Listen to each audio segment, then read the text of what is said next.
Hello student, welcome to YouTube study. आज की इस वीडियो में बात करेंगे UP board class 12th Hindi. देखिए, अगर आप बोर्ड एग्जाम 2022 में अगर आप टॉपर बनना चाहते हैं तो ये 20 महत्वपूर्ण हिंदी के टॉपिक तैयार कर लीजिए। क्योंकि देखिए, अगर आप 20 महत्वपूर्ण ये जो टॉपिक बताने वाला हूं आज की इस वीडियो में, अगर आप इससे अच्छे से तैयार कर लेते हैं तो 100 में 100 लाने से कोई नहीं रोक सकता है। तो आज की इस वीडियो को पूरा एंड तक देखते रहिए और वीडियो काफी इंपॉर्टेंट है।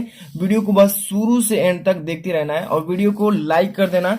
अगर आप इस चैनल पे नए हैं तो तुरंत सब्सक्राइब करके बेल आइकन प्रेस कर लीजिए। और मैं बता दूं कि ये जो 20 टॉपिक जो लिया गया है, ये सभी जितने भी बोर्ड एग्जाम के पेपर्स हैं, ऑन साल पेपर है, सबसे मिलाया गया है। दिखा देता हूं आपको। सबसे पहले आप देख सकते हैं जितने भी ये पेपर्स हैं प्रीवियस ईयर्स के, ये जितने भी पेपर आप देख रहे हैं हिंदी के, यहाँ पे क्लास 10th के तो हटा देते हैं इसको। यहाँ पर जितने भी पेपर आप देख रहे हैं सभी प्रीवियस ईयर पेपर हैं, हिंदी का, इंग्लिश का, भौतिक विज्ञान, सबका। इसी में से मैं पेपर जितने भी प्रीवियस ईयर्स पेपर हैं और ये अनसाल पेपर देख रहे हैं यूपी बोर्ड 2022 के बच्चों के लिए, इसमें से जितने भी मोस्ट इंपॉर्टेंट क्वेश्चन है सभी को सिलेक्ट किया गया है। आप इस वीडियो में देखेंगे। और देखिए, आपको मैं बता दूं कि जो 2022 का पेपर में इस बार 30% सिलेबस कम किया गया है। उस क्वेश्चन को ध्यान में रखते हुए 25 अगर 20 क्वेश्चन को अच्छे से तैयार कर लेते हैं तो 100% कहता हूं कि 100% आप एकदम 100 में 100 मार्क्स हिंदी में ला सकते हैं और टॉपर बन सकते हैं। तो बस इस 20 टॉपिक को ध्यान से देखते रहिए और वीडियो को लाइक कर देना, छोटा सा रिक्वेस्ट है। और इस वीडियो को अपने दोस्तों में शेयर कर देना बस। और चैनल पर नए तो सब्सक्राइब करके बेल आइकन प्रेस कर लीजिए ताकि कोई भी वीडियो मिस ना हो, ऐसे ही सारे सब्जेक्ट की बेस्ट तैयारी कर सके। तो चलिए, सबसे पहले नंबर हम यहाँ पर बात करते हैं। आपका जो फर्स्ट नंबर टॉपिक है इसको ध्यान से देखते चलना है, जो कि पहला प्रश्न पत्र में आपको पूछा जाता है। पहला क्वेश्चन कि प्रमुख लेखक और उनकी रचनाएं। इस मतलब कि प्रश्न में पहले आपको पूछेगा प्रमुख लेखक और उनकी रचनाएं। ये आपको पहला टॉपिक जो है, इसको आपको मैं बता नहीं सकता, ये क्लियर नहीं है। इसको आपको थोड़ा अच्छे से रिवाइज करना पड़ेगा। ये कहीं से भी दे सकता है। पहला क्वेश्चन में 5 नंबर का आता है जो कि बहुविकल्पी आता है। तो पहला नंबर और दूसरा नंबर में कोई ट्रिक नहीं है, आपको बस इसको अच्छे से तैयार करना है 50-50 क्वेश्चन को। देखिए ध्यान से, अब इसमें तो आपको मैंने बता दिया, इसको आपको अच्छे से तैयार करना होगा, इसमें कोई ट्रिक नहीं है। और दूसरा क्वेश्चन देख लीजिए, इसमें प्रमुख काव्य कृतियां और उनके रचनाकार, ये भी आपको 50-50 अच्छे से तैयार कर लेना। इसमें से भी 5 नंबर का पेपर में आता है। तो ये पहला क्वेश्चन और दूसरा क्वेश्चन जो आपका आता है बोर्ड एग्जाम के पेपर में, इसको प्रमुख काव्य कृतियां से आता है और उनके रचनाकार। इसमें कोई ट्रिक नहीं है, आपको बस 50-50 क्वेश्चन याद करना है। देखिए, मैं इसका टोटल 250 क्वेश्चन करा चुका हूं और इसका 250, यानी कि 500 क्वेश्चन करा चुका हूं। इन सभी क्वेश्चंस का वीडियो डिस्क्रिप्शन में मिल जाएगा, आप अच्छे से तैयार कर लीजिएगा। अब यहां से आपको क्वेश्चन नंबर 3 से, यानी कि टॉपिक नंबर 3 से आपको यहां से ट्रिक बताते चलूंगा। इसको अच्छे से तैयार कर लेना है बोर्ड एग्जाम में अगर टॉपर बनना है तो। देखिए, सबसे पहले क्वेश्चन नंबर 3 में आपका आता है गद्यांश प्रश्न, यानी कि गद्यांश दिया जाएगा और उसी में से क्वेश्चन पूछा जाएगा। तो सबसे पहले आपको पार्ट का नाम बता देता हूं। इसी पार्ट को अच्छे से तैयार कर लेना है, इसी पार्ट में से बोर्ड एग्जाम में आएगा। मैं बता सकता हूं कि क्यों इस पार्ट से बार बार पूछा जा रहा है, क्योंकि मैंने देखा है कि बहुत सारा पेपर से मेरे पास अनसॉल्व पेपर है, सभी का एनालिसिस किया, मैंने जांच किया कि कौन कितना कीमती, कितना इंपॉर्टेंट है, उसके अकॉर्डिंग इसको टॉपिक को तैयार किया गया है। तो आप समझ सकते हैं। सबसे पहला नंबर, राष्ट्र का स्वरूप। राष्ट्र का जो स्वरूप है इस चैप्टर से, देखिए टोटल कितने गद्यांश हैं, इसमें आपको केवल 5 मतलब कि गद्यांश हैं। राष्ट्र का स्वरूप में 5 गद्यांश, इसको अच्छे से तैयार कर लीजिए पांचों को। अब इसके बाद दूसरा पार्ट है अशोक के फूल। अशोक के फूल जो चैप्टर है, इसमें भी आपके 4 गद्यांश हैं। यानी कि देखिए, आपको इसमें कितने नंबर की तैयारी हो जाएगी, तो टोटल यहाँ पे आपको आता है क्वेश्चन नंबर इसमें 10 नंबर। ठीक है, तो 10 नंबर की तैयारी करना है। तो राष्ट्र का स्वरूप और अशोक के फूल, इन दोनों चैप्टर्स को तैयार कर लीजिए। दोनों मिलकर कितने, तो 5 और 4 9 गद्यांश पढ़ना होगा। इसमें आपको 10 नंबर की तैयारी हो जाएगी। ठीक है, तो कंफर्म इसको तैयार कर लेना है आपको। अब इसके बाद हम चलते हैं टॉपिक नंबर 4 पे, जो कि क्वेश्चन नंबर 4 में आता है आपका प्रश्नोत्तर संख्या या 4। ये देखिए पद्यांश प्रश्न, इसमें पद्यांश से प्रश्न पूछा जाता है और इसमें भी मैं पाठ का नाम बता देता हूं। ठीक है, तो देखिए सबसे पहले नंबर इसमें आपका है श्रद्धा मनु। श्रद्धा मनु जो चैप्टर है आपका पद्यांश का, इसको अच्छे से तैयार कर लेना है। इसमें देखिए टोटल मैं बता दूं कितना पद्यांश है, तो इसमें 4 पद्यांश है। ठीक है, कितने, तो 4 पद्यांश है। इसको चारों को अच्छे से तैयार कर लेना है। इसके बाद देखिए गीत वाला जो चैप्टर है, गीत वाला चैप्टर में भी 3 है। टोटल कितने हैं? 3 हैं। तो देखिए गीत वाला चैप्टर को भी अच्छे से तैयार कर लेना है। इसमें 3 ही बताऊंगा, बस 3 पद्यांश के चैप्टर बताता हूं, अच्छे से तैयार कर लेना। इसमें से भी आपको बोर्ड एग्जाम में कितने नंबर का आता है? तो 10 नंबर का आता है, ठीक है। एक है लास्ट वाला चैप्टर जो अभिनव मनुष्य, अभिनव मनुष्य वाला जो चैप्टर है, इसमें आपको टोटल कितने? तो इसमें भी 3 पद्यांश हैं। तो कितने हो गए? 4 और 3, 3 7 और 10, यानी कि 10 पद्यांश पढ़ना होगा। 10 नंबर की तैयारी। तो जरूरी नहीं है कि 10 पढ़ेंगे, अगर आप 4 इसमें से और 3 7 को अच्छे से तैयार कर लेते हैं तो 10 नंबर की तैयारी कंप्लीट हो जाएगी। तो टॉपिक नंबर 4 इसमें आपको पाठ बता दिए कि कब जो पद्यांश इसमें से श्रद्धा मनु, गीत वाला चैप्टर अभिनव मनुष्य, इसको अच्छे से तैयार कर लेना है। अब इसके बाद चलते हैं टॉपिक नंबर 5। ध्यान से देखते चलिए, काफी इंपॉर्टेंट आज की इस वीडियो है। तो वीडियो को लाइक नहीं किया तो कर दीजिएगा, चैनल पर नहीं तो सब्सक्राइब कर लीजिएगा।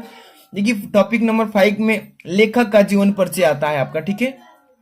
यानी कि आपका जीवन परिचय लिखने के लिए आता है तो कौन इंपॉर्टेंट है जो कि बोर्ड एग्जाम में हर साल पूछता है। तो सबसे पहले नंबर आपको डॉक्टर हजारी प्रसाद द्विवेदी जी का जीवन परिचय याद कर लेना है। आप पेपर उठाकर देख सकते हैं, अंसाल पेपर में भी देख सकते हैं, बार बार हर एक मॉडल पेपर में इसको, हर एक पेपर में इसको बार बार डाला है। हजारी प्रसाद द्विवेदी जी का जीवन परिचय लिखिए, ऑप्शन में मिलेगा ही मिलेगा। तो इसको अच्छे से तैयार कर लेना है। और ये बोर्ड एग्जाम में आपको कितने नंबर का आता है तो आपको मालूम है, 4 नंबर, 4 मार्क्स का। और यहाँ मतलब 5 मार्क्स, 5 मार्क्स का तैयारी हो जाएगा। अब यहाँ पे बात करते हैं वासुदेव शरण अग्रवाल। वासुदेव शरण अग्रवाल को भी अच्छे से तैयार कर लीजिएगा। इनका भी हर साल पेपर में पूछता है, तो इस पर भी 5 नंबर की तैयारी हो जाएगी कंफर्म। यहाँ पर देखिए थर्ड नंबर ये लेखक हैं doctor APJ Abdul Kalam. APJ Abdul Kalam का जीवन परिचय अच्छे से तैयार कर लीजिएगा। इसमें तीन बताया हूं लेखक का जीवन परिचय, अच्छे से तैयार कर लेना है। तीनों को अगर अच्छे से तैयार करते हैं तो ऑप्शन में जरूर मिलेगा, गारंटी देता हूं। तो 5 नंबर की तैयारी यहां से कंफर्म हो जाएगी। तो ये थे लेखक, इन तीनों लेखक का जीवन परिचय अच्छे से तैयार कर लेना है। इसके बाद बात करते हैं, इधर चलते हैं नेक्स्ट पर। तो ध्यान से देखते चलिए, यहाँ पे आ चुके हैं। अब ये है टॉपिक नंबर 6। तो ध्यान से देखिए, टॉपिक नंबर 6 में ये कवि का जीवन परिचय पूछा जाएगा बोर्ड एग्जाम में। ये भी 5 नंबर का आता है। तो ध्यान से देखिए, सबसे पहला नंबर इंपॉर्टेंट कौन है कवि? तो जयशंकर प्रसाद जी का। आप पेपर उठाकर देखिएगा, हर साल जयशंकर प्रसाद जी का जीवन परिचय पूछता है, जो कि 5 नंबर की तैयारी इस पर भी हो जाएगी। तो काफी इंपॉर्टेंट क्वेश्चन है, इसको रिपीट कर लेना है आपको अच्छे से। इसके बाद देख सकते हैं दूसरा है कवि कौन? महादेवी वर्मा जी का। महादेवी वर्मा जी का आप पेपर उठाकर देखिए, बहुत बार पूछा जा चुका है, लगातार कंटिन्यू पूछता है महादेवी वर्मा जी का जीवन परिचय। तो 5 नंबर इस पर भी क्लियर हो जाएगा, यानी कि कोई भी एक पर लिखना है तो 5 नंबर क्लियर हो जाएगा। इसके बाद इंपॉर्टेंट कौन है? तो मैथिली शरण गुप्त जी। मैथिली शरण गुप्त जी का आप जीवन परिचय याद कर लीजिएगा। यानी 3 कवि का बता रहा हूं, तीनों को अच्छे से तैयार कर लीजिएगा। 100% गारंटी देता हूं कि इसमें एक ऑप्शन में जरूर मिलेगा देखने को, ठीक है। तो ये टॉपिक नंबर 6। यहाँ पे चलते हैं 7 नंबर। ये आपका आता है कथा वस्तु भारती से, ठीक है। तो ये आता है आपका 7 नंबर क्वेश्चन पर, आपको 7 नंबर टॉपिक ये 6 नंबर पर ही मिल जाएगा। तो ठीक है, ये भी आपको बोर्ड एग्जाम में 5 नंबर का ये क्वेश्चन पूछा जाएगा। तो सबसे पहले पंचलाइट को अच्छे से तैयार कर लेना। पंचलाइट कहानी का मतलब उद्देश्य लिखिए, इसको अच्छे से तैयार कर लीजिएगा। और 30% जो सिलेबस रिड्यूस किया गया है उसको हटा करके ये वीडियो बनाया जा रहा है, ठीक है। तो ये भी ध्यान में रखना है आपको। पंचलाइट जो है इसको अच्छे से तैयार कर लेना है। इसके बाद देखिए नेक्स्ट है आपका बहादुर। तो बहादुर जो कहानी का उद्देश्य है, इस पर भी आपको दोनों को बस इसमें 2 ही बताया हूं और गारंटी देता हूं 100% कि इस दोनों में से एक कंफर्म है कि कोई एक जरूर आएगा, या दोनों भी आएगा। तो आप दोनों को अच्छे से तैयार कर लीजिए, कोई एक लिखना होगा, ठीक है। तो इस पर आपको 5 नंबर क्लियर हो जाएगा। इसके बाद टॉपिक नंबर 7, ये ध्यान देने योग्य बात है, तो ध्यान दीजिएगा। स्वपठित खंड काव्य से एक क्वेश्चन आता है। ये आपके जिले वाइज आता है, मतलब कि हर एक जिले का अलग अलग लिखना होता है। तो आपको मैं बता दूं कि अपने जिला वाइज कमेंट कर दीजिए कि आप किस जिले से, उसके अकॉर्डिंग मैं बता दूंगा कमेंट बॉक्स में कि आप इसको याद कर लीजिएगा, ठीक है। ये भी आपको बोर्ड एग्जाम में कितने नंबर का आता है? तो 5 नंबर का बोर्ड एग्जाम में पूछा जाता है, ठीक है। तो अच्छे से तैयार कर लीजिएगा इसको, अपने जिला वाइज, अपने क्वेश्चन बैंक, अंसाल पेपर जो बुक है उसके अकॉर्डिंग इसको तैयार कर लेना है। अब ये अपना जिला कमेंट कर दीजिएगा, मैं उसके अकॉर्डिंग बता दूंगा, ठीक है। अब इसके बाद बात करते हैं नेक्स्ट टॉपिक 9 नंबर। ध्यान से देखते चलिए। टॉपिक नंबर 9 यहाँ पर देखिए संस्कृत गद्यांश। आपको बोर्ड एग्जाम में संस्कृत से गद्यांश पूछता है, जैसे कि हिंदी में गद्यांश पूछा गया था, सेम वैसे ही संस्कृत में भी गद्यांश पूछा जाएगा। तो यहाँ पे मैं उन पाठ के नाम बताता हूँ जो कि बोर्ड एग्जाम में हर साल बार बार पूछा जाता है। तो यहाँ पर देखिए तीन पाठ बताऊंगा जो कि अच्छे से तैयार कर लेना। एक तो है महामना मालवी, ये संस्कृत का चैप्टर है, महामना मालवी, इसको अच्छे से तैयार कर लेना है। और इसमें देखिए टोटल आपके 4 गद्यांश हैं, चारों को अच्छे से तैयार कर लीजिए। महामना मालवी चैप्टर से 4 गद्यांश हैं, इन चारों को अच्छे से प्रिपरेशन कर लेना है। बोर्ड एग्जाम में हर साल इस पार्ट से पूछा ही जाता है, तो इसको अच्छे से तैयार कर लेना है। चैप्टर से आपको देखिए इस प्रश्नोत्तर संख्या संस्कृत गद्यांश ये 7 नंबर का पेपर में आता है। कितने नंबर? तो 7 नंबर का आएगा। और दूसरा बात बता रहा हूं, ये संस्कृत भाषाय महत्व, संस्कृत भाषाय महत्व में ये चैप्टर है, इस चैप्टर को भी अच्छे से तैयार कर लेना है। इस चैप्टर में से बोर्ड एग्जाम में देखिए 7 नंबर का कोई एक गद्यांश आएगा। इसमें टोटल कितने गद्यांश हैं? तो दो गद्यांश है संस्कृत भाषाय महत्व से, ठीक है। इसके बाद सुभाषित रत्नानी, ये भी संस्कृत का ये पार्ट है, तो इसको अच्छे से तैयार कर लेना। तीनों चैप्टर को अच्छे से तैयार कर लेना है। और सुभाषित रत्नानी में टोटल आपके कितने हैं? तो 2, मतलब कि यहाँ पे 2 बता देता हूँ, 2, इसको अच्छे से तैयार कर लेना, 2 गद्यांश। तो इन तीनों चैप्टर में जितने भी गद्यांश है उसको अच्छे से तैयार कर लेना है। 7 नंबर का ये टॉपिक नंबर 9 में आएगा, ठीक है। इसके बाद हम बात करते हैं नेक्स्ट टॉपिक 10वां नंबर पे। एक एक टॉपिक को अच्छे से तैयार कर लेना है आपको। यहाँ पे देखिए टॉपिक नंबर 9, ध्यान से देखते चलिए। यहाँ पे सबसे पहले नंबर में बताऊंगा यहाँ पे महत्वपूर्ण मुहावरा, ठीक है। ये मुहावरा आता है बोर्ड एग्जाम में 1 नंबर का, ठीक है। तो देखिए मुहावरा यहाँ पे बता देता हूँ इंपॉर्टेंट कौन है जो कि बोर्ड एग्जाम में बार बार रिपीट करता है, पूछता है। जैसे कि अंधे की लाठी ये मुहावरा है, इसको अच्छे से तैयार कर लेना। ये मुहावरा हर साल पूछता है। यहाँ पर देखिए अपना उल्लू सीधा करना, ये भी एक मुहावरा है और ये बार बार बोर्ड एग्जाम में पूछा जाता है, तो इसको ही तैयार करना है। इसके बाद देखिए अपने पैरों पर खड़ा होना, ये भी मुहावरा बोर्ड एग्जाम में हर साल पूछता है। अपने पैरों पर खड़ा होना ये काफी इंपॉर्टेंट है, इसको टिक लगा लीजिए या नोट्स कर लीजिए। इसके बाद देखिए आ बैल मुझे मार, ये भी एक मुहावरा है, ठीक है, तो इसको भी तैयार कर लेना। इसके बाद देखिए नेक्स्ट है ईद का चांद होना, तो ये काफी इंपॉर्टेंट है, इसको टिक लगा लीजिएगा। और यहाँ पर देखिए हाथ पाँव मारना, ये भी इंपॉर्टेंट मुहावरा है। इसके बाद दांतों तले उंगली चबाना, तो ये आपके बोर्ड एग्जाम में केवल 1 मार्क्स का आएगा और 1 करना होगा, ठीक है। इसको अच्छे से तैयार कर लेना, मुहावरा है काफी इंपॉर्टेंट। इसके बाद हम बात करते हैं यहाँ पे 11 नंबर टॉपिक पे। तो इसमें देखिए लुकोक्तियां पूछेगा, बोर्ड एग्जाम में आपको लुकोक्तियां पूछेगा, ये भी मतलब 1 नंबर का आता है, तो इसको भी ध्यान से देख लेना है आपको। कोई बोर्ड एग्जाम में एक ही करना होता है, मुहावरा कीजिए या लोकोक्तियां कीजिए, कोई एक करना होता है। तो आपको यहाँ पे दोनों टॉपिक बता देता हूँ ताकि क्लियर रहे। देखिए लोकोक्तिया में अपना हाथ जगन्नाथ, इसको भी तैयार कर लीजिए। इधर कुआं उधर खाई, इसको भी तैयार कर लीजिएगा, काफी इंपॉर्टेंट है। और यहाँ पर कहाँ राजा भोज और कहाँ गंगू तेली, ये जो है आपका एक लुक्ति है और ये पेपर में हर साल पूछ दिया जाता है, इसलिए इसको तैयार करना बहुत जरूरी है। कहाँ राजा भोज और कहाँ गंगू तेली, ये आपके लोकोक्तिया में आता है, ठीक है। इसके बाद बात करते हैं जैसी करनी वैसी भरनी, ये भी आपका एक लोकोक्ति है, तो इसको तैयार कर लेना है। काफी इंपॉर्टेंट बताया जा रहा है कि जैसी करनी वैसी भरनी। अगर हिंदी में 100% लाना है तो इन सारे टॉपिक्स को अच्छे से तैयार करना है, जो कि टिक लगाकर तैयार करना होगा। अब यहाँ पर नेक्स्ट है न रहेगा बांस और न बजेगी बांसुरी, तो ये लोकोक्ति है। इन सभी लोकोक्तियों को अच्छे से तैयार कर लेना है। इसके बाद देखिए रस्सी जल गई ऐठन नहीं छूटा, तो ये भी आपके लोकोक्ति में ही आता है, ठीक है। तो ये सारी लोकोक्तियों को अच्छे से टिक लगा लीजिएगा और तैयार कर लीजिए, काफी इंपॉर्टेंट है। इसके बाद हम बात करते हैं टॉपिक नंबर 12। 12 नंबर टॉपिक कौन सा है? देखिए ध्यान से देखिए, यहाँ पर संधि विच्छेद आता है पेपर में। संधि विच्छेद यहाँ पे महत्वपूर्ण बता देता हूँ कि कौन कौन सा संधि विच्छेद है जो कि पेपर में हर साल पूछता है। जैसे इत्यादि का संधि विच्छेद पूछेगा। यद्यपि का भी पूछता है। स्वागतम का भी पूछेगा। सूर्योदय का भी पूछता है। यहाँ पर देखिए मध्यवर्य का भी पूछेगा। महर्षियः इसका भी पूछेगा। साक्षरः इसका भी पूछेगा। कमलोदय। तो ये देखिए पेपर में एक जिले में 7 प्रकार के कोड का पेपर आता है, तो उसमें कहीं ना कहीं ये सभी टॉपिक्स को डाल दिया जाएगा। तो आप इन सभी टॉपिक मतलब कि जितने भी बताया हूँ इसमें तैयार कर लेते हैं, तो आपके पेपर में भी देखने को जरूर मिलेगा, तो तैयार कर लेना है इसको। अब टॉपिक नंबर 13 नंबर पे बात करते हैं, तो ध्यान से देखते चलिए। यहाँ पे क्या लिखा है, महत्वपूर्ण विभक्ति। देखिए विभक्ति वचन आता है पेपर में, ये भी एक एक नंबर का पूछता है, तो ध्यान से देखिए। यहाँ पे बता देता हूँ कुछ इंपॉर्टेंट विभक्ति, जैसे कि विद्यालयम, यहाँ पे हलंत लिखा है ना, तो ध्यान देना, इसमें एक एक वर्ड पर ध्यान देना होता है, नहीं तो गलती हो जाएगा। विद्यालयम, इसके बाद जगता, जगता को भी ध्यान से देख लीजिए, टिक लगा लीजिएगा। नदीसु, देखिए नदीसु, नदीसु को भी अच्छे से तैयार कर लेना है आपको।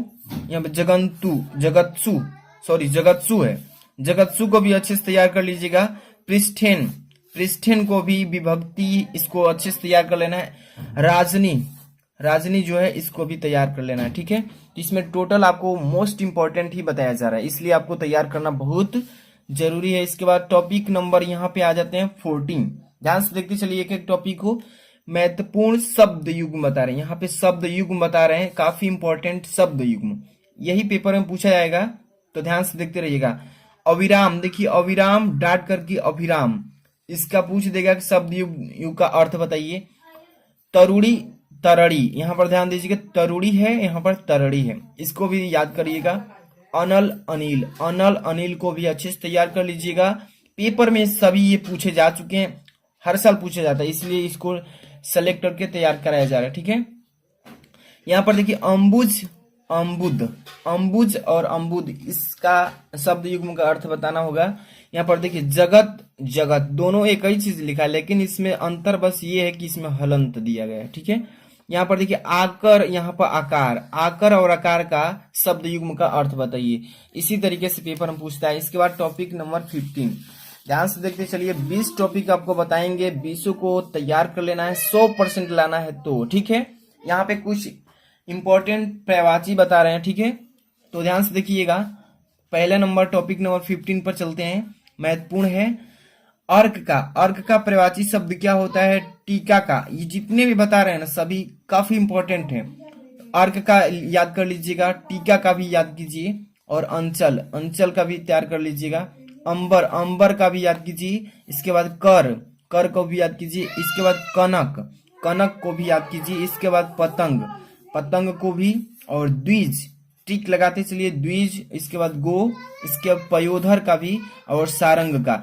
और ये जितने भी मैं लिखा हूँ ये सभी कहाँ से, तो प्रीवियस पेपर में बार बार पूछा गया है, और जो इस बार 30% सिलेबस को कम कर दिया गया उसको हटा करके ये सिलेक्ट किया गया है, ठीक है। तो ये भी ध्यान में रखना है आपको, ठीक है। इसके बाद टॉपिक नंबर 16, ध्यान से देखिएगा, इसमें बता रहे हैं अनेकार्थी शब्द। अनेकार्थी शब्द भी पेपर में पूछा जाता है, यानी कि अनेक शब्दों का एक शब्द में जवाब देना होता है, जो कि ऑप्शन में आता है, ठीक है। तो देखिए संयम से और खर्च करने वाला, संयम से और खर्च करने वालों को क्या बोलते हैं, तो ये पेपर में आपको आएगा ही आएगा, तो इसको अच्छे से तैयार करना है कि संयम से खर्च करने वाला को क्या बोलते हैं। उपकार का मानने वाला, उपकार को मानने वाला को क्या बोलते हैं, ये पेपर में आएगा, अनेकार्थी शब्द। और यहाँ पे देखिए जो आंखों से दिखाई न दे उसको क्या बोलते हैं, इसको पूछेगा पेपर में। जिसका सीमा न हो, तो यहाँ पे कितने बता रहे हैं, 1 2 3 4 बताएं, चारों को अच्छे से तैयार कर लीजिए, बोर्ड एग्जाम में एक पूछेगा, ठीक है। यहाँ पर आपको अच्छे से तैयार कर लेते हैं चारों, तो एक तो देखने को मिलेगा ही मिलेगा। यहाँ पे बात करते हैं अगला क्वेश्चन, यहाँ पे टॉपिक नंबर 17, ध्यान से देखिएगा। टॉपिक नंबर 17 पे शुद्ध वाक्य करने के लिए पेपर में आता है, गलत दे देगा वाक्य, उसको शुद्ध करके पेपर में कॉपी में लिखना होता है, ठीक है। तो शुद्ध वाक्य इसमें हम 4 ठे बता देता हूं, जैसे कि परमात्मा के अनेकों नाम हैं, तो यहाँ पर लिखावट में आपको गलती मिलेगा, लेकिन यहाँ पर शुद्ध वाक्य करना है इसको। परमात्मा के अनेकों नाम हैं, तो इसको शुद्ध करना होगा, ये पेपर में आएगा, अच्छे से तैयार कर लीजिएगा। केवल 100 रुपये मात्र की बात थी, केवल 100 रुपये मात्र की बात थी, इसमें क्या आपको गलती नजर आ रही है, इसको अच्छे से शुद्ध करके लिखना होगा, तो इसको तैयार कर लेना है। इसके बाद 2 2 4 होता है, तो इसको, इसमें क्या गलती है, इसको वाक्य को सुधार करके और शुद्ध करके लिखना है, ठीक है। पेपर में यही आएगा। तुम तो कुर्सी में बैठे हैं, यहाँ पर देखिए तुम तो कुर्सी में बैठे हैं, ये जो है हिंदी का वाक्य ये गलती लिखा गया है, इसको शुद्ध करके लिखना होता है, पेपर में आएगा। ठीक है, तो ये टॉपिक नंबर 17 अच्छे से तैयार करना है। इसके बाद हम बात कर रहे हैं यहाँ पे देखिए टॉपिक नंबर 18, और ये काफी इंपॉर्टेंट है, दो दो नंबर का, इसमें से 6 नंबर का बता रहे हैं। टॉपिक नंबर 18 में 6 नंबर की तैयारी की बात करेंगे। महत्वपूर्ण देखिए, सबसे पहले रस पूछता है, बोर्ड एग्जाम में रस से पूछेगा। तो यहाँ पर देखिए 2 रस बता रहे हैं और दोनों को अच्छे से तैयार कर लेते हैं तो एक भी बाहर नहीं जाएगा, ये दोनों पक्का बोर्ड एग्जाम में देखने को मिलेगा। पहला नंबर तो करुण रस, और ये जितने भी क्वेश्चन ये बता रहे हैं करुण रस, रौद्र रस, ये कंफर्म है, ये परमानेंट क्वेश्चन है, ये कि हर साल पूछता है। ठीक है, तो करुण रस और रौद्र रस दोनों को तैयार कर लीजिएगा, पेपर में दोनों देखने को मिलेगा, लेकिन आपको किसी एक पर लिखना होगा और साथ में एग्जाम्पल भी लिखना होता है, जो कि 2 नंबर का एक क्वेश्चन। ठीक है, अब हम बात करते हैं यहाँ पे महत्वपूर्ण अलंकार, ये भी क्वेश्चन आता है अलंकार से और इस पर भी 2 नंबर मिलता है। ठीक है, तो देखिए यहाँ पर अलंकार बता रहे हैं, जैसे कि यमक अलंकार और रूपक, दोनों को तैयार कर लीजिएगा। यमक और रूपक ये पेपर में देखने को पक्का मिलेगा, यमक अलंकार या रूपक अलंकार दोनों को तैयार कर लीजिए, 2 नंबर पक्का हो गया। तो इसमें कोई एक ही मतलब लिखना होगा। ठीक है, दोनों याद करते हैं तो दोनों में से कोई एक फंस गया तो आसानी से उसको लिख सकते हैं। यहाँ पे बात करते हैं महत्वपूर्ण छंद, ये भी 2 नंबर का छंद से क्वेश्चन आता है। तो यहाँ पे 2-2 बता रहे हैं कि दोनों को तैयार कर लीजिए, एक कोई फंसेगा जरूर। चौपाई याद कर लीजिए, चौपाई छंद, यहाँ पे सोरठा छंद, कोई एक मतलब लिखना है, लेकिन दोनों को तैयार कर लेंगे तो दोनों पेपर में देखने को मिलेगा, लेकिन एक ही लिखना है, इस पर भी 2 नंबर, लेकिन हाँ एग्जाम्पल के साथ लिखना है। परिभाषा लिखेंगे और छोड़ देंगे एग्जाम्पल तो एक ही नंबर मिलेगा। तो ये चीजें आपको ध्यान में रखते चलना है। इसके बाद टॉपिक नंबर 19, तो ध्यान दीजिएगा, ये काफी इंपॉर्टेंट टॉपिक बता रहे हैं, 19 नंबर। ठीक है, महत्वपूर्ण प्रश्न पत्र, बोर्ड एग्जाम में प्रश्न पत्र आता है। ठीक है, लेखन यानी पत्र लिखने के लिए आता है बोर्ड एग्जाम में, तो काफी इंपॉर्टेंट वही बता रहे हैं जो बोर्ड एग्जाम में पूछ दिया जाएगा और इस पर तैयार करके जाना ही जाना है। तो देखिए सबसे पहले अपने क्षेत्र में प्रदूषण से उत्पन्न स्थिति का वर्णन करते हुए किसी दैनिक पत्र के संपादक को एक पत्र लिखिए। तो इस टाइप से पेपर में आपको पूछेगा, इस पर निबंध तैयार कर लेना है। कैसे लिखना है इसका वीडियो मैं बना दिया हूं कि पत्र कैसे लिखे इस टॉपिक पे, इसका भी वीडियो को डिस्क्रिप्शन में लिंक मिल जाएगा। और यहाँ पर ये देखिए दूसरा नंबर, अपने मोहल्ले की साफ सफाई, अपने गांव की मोहल्ले की साफ सफाई के लिए अपने नगर पंचायत अध्यक्ष को एक प्रार्थना पत्र लिखिए। पेपर में ऐसे ही पूछता है, तो इस पर आपको पहले से ऑलरेडी मालूम होना चाहिए कैसे लिखते हैं। इस पर मैं वीडियो भी बना चुका हूँ कि कैसे लिखना है, एक एक चीज को अच्छे समझाएं उसमें, तो वीडियो डिस्क्रिप्शन में मिल जाएगी, जाकर के तैयार कर लीजिए। और ये इंपॉर्टेंट है, इसको तैयार जरूर कर लेना। और ये जो देख रहे हैं ना, इसके बाद 20 नंबर टॉपिक, और इसी केवल ये 6 नंबर का यानी 6 नंबर का ये पत्र लेखन आता है पेपर में। अब यहाँ पे टॉपिक नंबर 20, ये काफी इंपॉर्टेंट है, ध्यान से देख लीजिएगा। और ये केवल आपको बोर्ड एग्जाम में 9 नंबर का आता है इस टॉपिक से, तो कितना इंपॉर्टेंट है आप समझ सकते हैं। देखिए महत्वपूर्ण निबंध बता रहे हैं, इसको अच्छे से तैयार करना, इससे अधिक नहीं तैयार करना, बस इतना को ही तैयार कर लीजिए, गारंटी है कि यही पेपर में आएगा। ठीक है, देखिए फर्स्ट नंबर, प्रदूषण की समस्या एवं समाधान। देखिए प्रदूषण की समस्या और उसका समाधान कैसे होगा, इस पर बोर्ड एग्जाम में हर साल ऑप्शन में दिया जाता है 100%, तो इस पर तैयार कर लीजिए। या मेरा प्रिय लेखक, ये भी आपको बोर्ड एग्जाम में देखने को मिलेगा, ये तो हर साल डालता है मेरा प्रिय लेखक, ये भी तैयार कर लेना है। तो काफी इंपॉर्टेंट बता रहे हैं। इसके बाद देखिए थर्ड नंबर, बढ़ती जनसंख्या तथा रोजगार की समस्या, बढ़ती हुई जनसंख्या तथा रोजगार की समस्या, इस पर भी निबंध लिखने के लिए बोर्ड एग्जाम में पूछता है और पूछेगा ही पूछेगा, क्योंकि इस बार यूपी में जनसंख्या पर आरोप लगा है, आप तो जानते हैं। तो इस पर भी जरूर ऑप्शन मिलेगा इस बार बोर्ड एग्जाम में कि बढ़ती जनसंख्या तथा रोजगार की समस्या पर निबंध लिखिए। अच्छे से कैसे हेडिंग लगाना है, फर्स्ट नंबर, सेकंड नंबर, सारे टॉपिक्स को उस वीडियो में क्लियर कर दिए, नहीं देखें तो डिस्क्रिप्शन में मिल जाएगी। यहाँ पर देखिए 4 नंबर, सदाचार, यहाँ पर देखिए सदाचार पर भी आएगा पेपर में, तो कोई एक ही टॉपिक पर आपको लिखना है, लेकिन यहाँ पे हम इंपॉर्टेंट टॉपिक बता रहे हैं, जो आपको याद हो इस आसानी से उसको तैयार कर लीजिएगा। इसके बाद 5 नंबर, कोरोना वायरस पर भी निबंध लिखने के लिए बोर्ड एग्जाम में 100% पेपर में देगा, 100% गारंटी है कि इस बार बोर्ड एग्जाम में 2022 के बोर्ड एग्जाम में कोरोना वायरस पर यानी कि निबंध कैसे मतलब लिखना है, इस पर भी वीडियो मैं बना दिया हूं कैसे लिखना है। सभी वीडियोज का डिस्क्रिप्शन में लिंक मिल जाएगा। और हाँ एक चीज, आपको अभी अभी तक आपने टेलीग्राम से नहीं जुड़ा है तो डिस्क्रिप्शन यहाँ पर नीचे है, डिस्क्रिप्शन एरो दिख रहा होगा, उस पर क्लिक कीजिए। नीचे जाएंगे तो वहां पर लिखा होगा Telegram link, Telegram link blue पर क्लिक करके वहां पे जाइए, जुड़ जाइए। और वहां पे हर एक चीज हैंड रिटेन, हाथ से लिखा हुआ नोट्स मिलेगा, वहां पे पीडीएफ मिलेगा और इंपॉर्टेंट क्वेश्चन, इंपॉर्टेंट वीडियोज। और अगर आपने न्यू चैनल नहीं सब्सक्राइब किया तो माय न्यू चैनल लिखा होगा, उसको सब्सक्राइब करके बेल आइकन प्रेस कीजिए। और इस वीडियो को लाइक नहीं किया तो लाइक करके शेयर कर दीजिए। मिलते हैं नेक्स्ट वीडियो में। Thanks for watching.